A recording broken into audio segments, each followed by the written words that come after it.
Welcome to episode 5 of Game of Thrones called The Door. This episode started off fairly harmless. Yeah. Sansa Stark talked to Littlefinger. Oh, Littlefinger. I love Littlefinger. He's always held all the cards. Like, always. Like, he's been winning. And I like this scene because he didn't. In this scene, he wasn't in control. Sansa clearly had all the power in the conversation. And she talked over him. And she wouldn't let him, get in there. Which, I'm loving new Sansa. I love her so much. I'm like, get him! And he almost didn't react enough for me. Like, he was kind of like, oh, yeah, I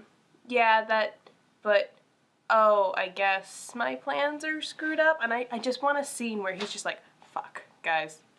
Now I have to recalculate everything. Oh my god, how did I not see this coming? Like, just hating himself a little bit inside. I don't think Littlefinger would ever show that level of weakness ever.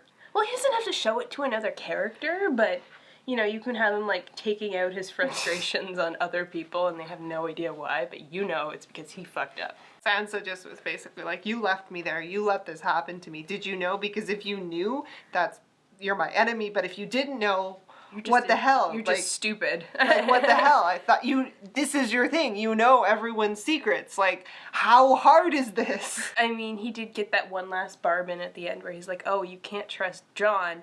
But then he gave her information that Brandon Blackfish has retaken River Run and told her to, go get the army over there. And I'm like, are we really trusting this information? Because I feel like he's playing her false. Well, we have to think, what is Littlefinger's end goal? Like, what does he want? Before we knew, he wanted land because he was from, the Littlefinger. He was, he wanted to be one of the big guns. Well, he's a big gun now, technically. He is the Lord of the Eyrie.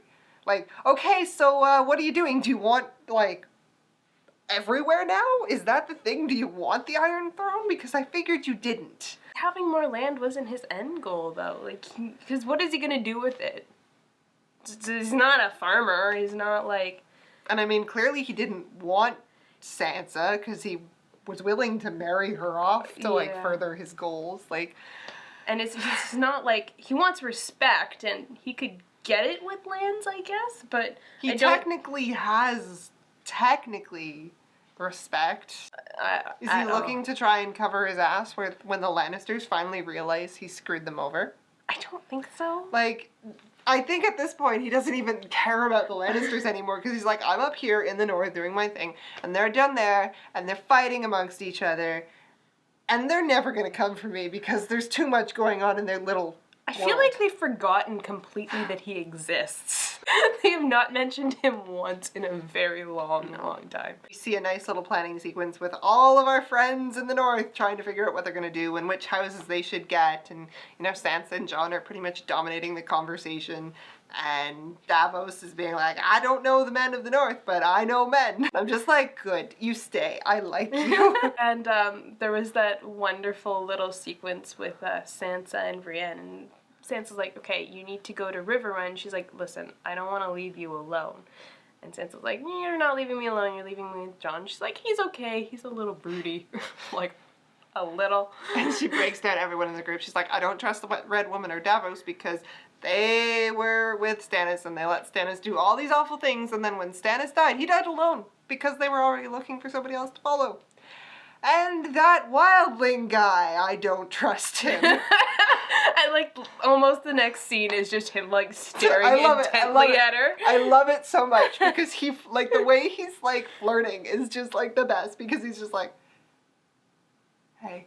And I'm just if I look at you long enough with my mouth I'm trying to be normal. You just know he's sitting there thinking I could climb her like a tree. And it's just the entire time, every time that they're on screen together, he's just he's imagining their children. Yeah, they're ginormous babies. It's beautiful. And I love it. And I love that Brienne is just I don't know what to do with this. She has no idea what's going on. He knows enough to know.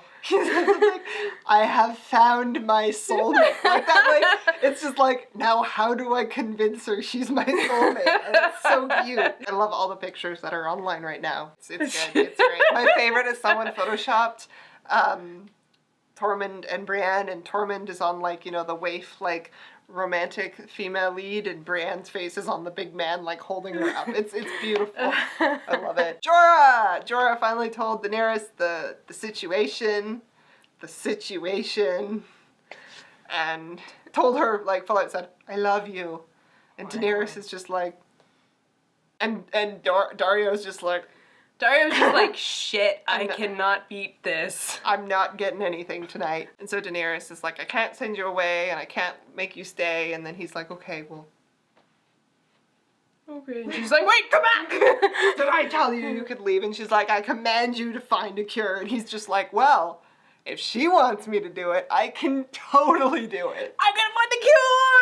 Like, motivation! Achievement unlocked. Honestly, he's probably gonna end up at the wall, tracking down Stannis' daughter to find out that she died because she had it. So. But he will run into... I don't know, who did they get to cure her? I want to say it was Melisandre. It was definitely not Melisandre. I don't know. Was it the crazy Meister man? Qyburn? Was it Qyburn? I'm gonna have to look this up. I'll post it in the description. I feel like they never really said. They were just like, we looked everywhere for a cure. So that was super cute. And you're like, oh, hopefully he won't die. Arya got to watch. I liked it. The summary of the entire first season of Game of Thrones. Amazing. In rhyme. I love when shows do that. Like Avatar did that where they were watching display of like all their adventures put on by the Fire Nation. That was amazing. I love when shows like satirize the things that have happened before because it creates so much humor and it's almost like they're fanficking their own shit. Well, I like it specifically because we've spent all these time with these characters and the majority of our characters are highborn or connected to the highborn. This is everyone else who's like rode the shit show of their lives have been affected by this, like not directly personally, but changing political situations and money. Even though they're across the sea, there's definitely been some cultural changes. It's just like, of course this is all happening because they're all idiots. Look how stupid they are. You know, I had assumed that she had gone to Westeros, and then I don't know why I assumed that, because like in the next scene she was back with Jaqen. I was like, I do, like, little touches from that I really liked was that, like, Joffrey and Sansa were, like, actually in love. And just Ned Stark being like, and you promised me the thing, and she's like, but what about the right of kings? And he's like, what? It just continues. And Arya does a really good job of just being, like, progressively more and more offended in the audience. And so the point is, she has been sent to scout out the one actress who was playing Cersei to kill her for a thing. And she comes back and she talks to Jack and is like, this is how I'm going to do it. She explains why, who she thinks wants this woman dead. And so Jaqen's all kind of like, oh, well, you still have, like, your job is you go and you do it. You don't question why you're doing it. You just do it. That's what we do. And she still has emotions and sense of right and wrong. Like, I don't want her to ascend to, like, the top level of these people. I want her to, like, take their skills and then go kick some ass in Westeros. Go be Arya Stark and not be Yeah, because, like, I have a feeling that what's going to happen is she's going to become one of the faceless people, and she's going to go over to Westeros and be like, I can do my job, I can be one of these faceless people, and it's all going to crumble to crap. I don't know if she's even going to make it that far. I think she's going to make it to the end of this season, and they'll be like, whatever the initiation is, and she'll, like, back out. Then across the sea, you have Varys and Tyrion trying to hold down the fort. Oh my god. And Tyrion's like, hey, so yeah, looks like murder rates are down. And they're like, that's great, you did your job. And he's like, no. And he's like, they have to know that Daenerys was responsible for this. And they're like, oh, how the fuck are we gonna do that? And he's like, I know some people. Oh, red priests. They still scare the crap out of me. Oh, terrify me. Yep. I just do not trust their motives. I mean, I love Melisandre, but I'm just like, I feel like she's kind of rogue. Like, she's gone rogue. I agree. I don't know how, like, the main order's gonna be, if they're gonna be a little bit more, like, not crazy, because, like, Melisandre was like, I will do everything to get what I want. Are they gonna be like that, or are they gonna be more reined in? I don't know. Are we going to see shadow babies again, or was that just her, like, I feel brand? Like that was her brand of, but I feel like they could do other things that are just as creepy. Yeah. But anyway, so the high priestess comes in and they're like, "We respect your order." She's like, "Listen, I'm gonna stop you right there.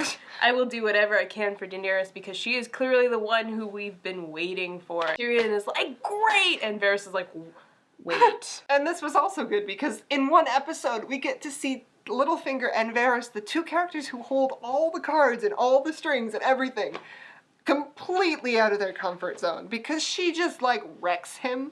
And just like, and it's just amazing to just watch his face because she's like, "Oh yeah, you know, so yeah, that magician who like cut it off and threw it in the fire and you heard a supernatural voice. Do you want me to tell you what it said? Because I could."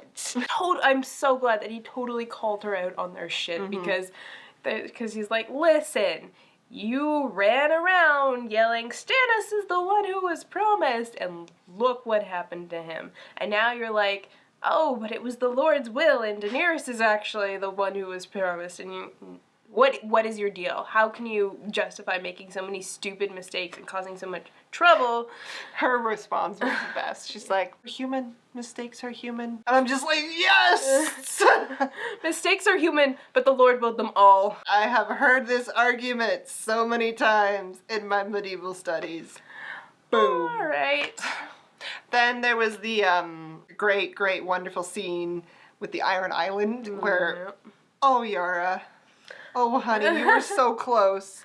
You were so close. And then the crazy man had to show up. They're like, "Who will be king?" And she's like, "Hey, me, who was here all those years when my father was sitting on the throne with his thumb up his ass.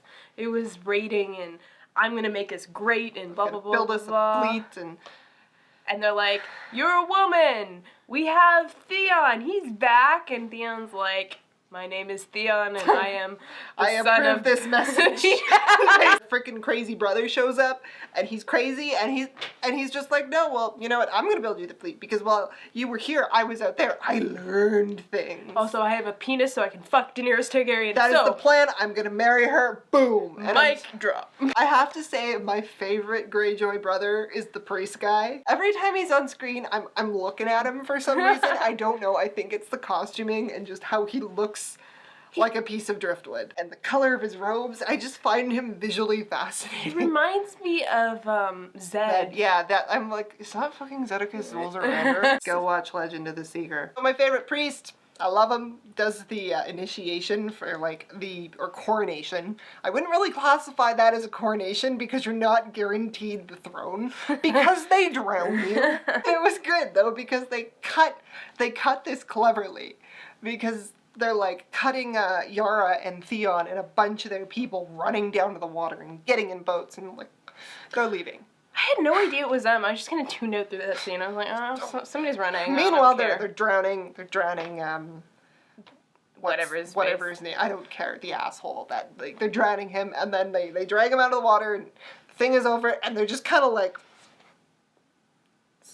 "You can breathe. Is he coming back? Did we fuck up?" Oh, nope. And he's just like, "Where are my nieces and nephew?" And they all kind of look around like, it's like, "Let's go murder them." And I'm just like, oh god. They run up the hill and the priest guy is running behind him and they get to the top of the hill and he's wearing his driftwood crown, which was cool. I liked that. And they see all of the awesome ships sailing away and I'm just like, good on you guys. Go become crazy pirates. He's like, "I want you to cut down every tree. I want all the women sewing. Make me a fleet of 1,000 ships." And you're like, that does not sound environmentally friendly. No. Also, how does your economy work? They don't care about the land. They're Vikings, man. They don't make anything. They make boats and they go and they take your things. But now they don't have any boats, so like they got a farm for food. Are you thinking this through, buddy? No, he isn't, and I hope he fails. What I want, he's just like, "I'm gonna marry Daenerys." I want him to sail out to Daenerys and be like, "Daenerys, I am here for you." And Daenerys is just gonna be like, "No! Burn the ships!" Well, she's gonna need ships, but I don't think she's not going to, marry the crazy man? No. Who is crazy? No. She's going to, commandeer those right-click and, all aboard, guys. Oh, look at all my Dothraki. Yeah, okay, you got, come and talk to us. We get a very, very randomly huge reveal, very briskly, just like, You know, it's just like, the White Walkers were created by the children of the forest because they needed to fight the men. Do you want more cookies? Whoa, there. And then Bran goes to like one girl and she's like, dude, what the fuck? Like, and she's like, you guys were burning our forests, you know? Legitly, they took a human dude and they plunged something into his chest and it turned him into a White Walker. Like, and I'm sitting there and I'm like, no. When you make your scary weapon soldier dude, you don't make him more powerful than you, because this is what happens. They rise up. This is Terminator. Like, I get it, you gave them like an ultimate weakness of fire, but may I remind you that you live in trees? Burn! Oh my god. And Bran sneaks off to have his own little special vision, and he ends up going back to the tree where he saw the White Walker made, and it's just surrounded by whites. And he does what no one would do. It's just like, oh, I guess they can't see me. This is a trap. Do you need a sign that says trap? And he walks up and there's like 4 White Walkers, like legit White Walkers, on their like horses. And then the Night's King is staring at him and he's like, and then he turns around and all the whites are staring at him and he's like, huh. And then the Night's King is right there and he grabs him. And it's just like, oh, honey. You are such a moron. You're so stupid because, okay, how long have we been in this tree? Well, you've been there for a long time, but we haven't seen it. We've gotten like 3 flashbacks. Why is he the Three-Eyed Raven? Why did he decide to go to this tree and have visions in it? Will Bran be able to have visions when he's not inside this tree? Not a lot of questions got answered. No. In fact, more questions were raised. I mean, I got the one thing I wanted, but I got it just so blasé that I'm just like, I feel cheated. Bran having visions has nothing to do with the White Walkers. That is what I've learned. It is like 2 separate things, because he saw the vision, and the vision had nothing to do with anything to do with people. And they're just like, okay, they're coming for you. He's coming for you. He's marked you. He can get into the tree now. Okay, you gotta go. You have to become me now. But who are you? How can he become you when you have you are a magical tree man who can see the future and past? And it's just and so instead of having Bran be awake during this chase scene, they go into a vision and they wander in. And I'm like, why are you doing this now? It didn't really make sense, but his death, the Raven's death, was cool. Actually, maybe it does make sense. Why? Because the Raven would have probably known that Bran created Hodor and he needed Hodor to escape, so he had to complete the loop. Well, why? Are you gonna explain it next episode? Are you gonna have Bran realize that he freaking Back to the Future'd himself?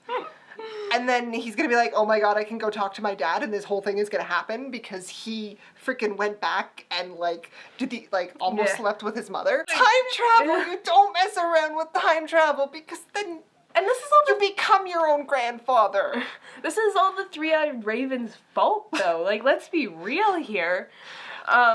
He's like, okay, well here, have this vision here. I guess, I don't even know if he transferred any powers to him. He was just like, yeah, we're here, and you're not ready, but off you go. Don't have time for any explanation. I have had this, joking theory for how many years now that Bran's gonna become some super evil wizard. I still don't think he's going to, though. Even if it's by accident, he's gonna be like, the way I'm gonna fix this is I'm gonna go back in time and tell my dad not to do a thing, or, I'm gonna go further back. I'm gonna, I don't know. Who can I talk to? There's a theory online that he tries to talk to Aerys Targaryen and that's why he becomes a crazy man. Which would be so funny.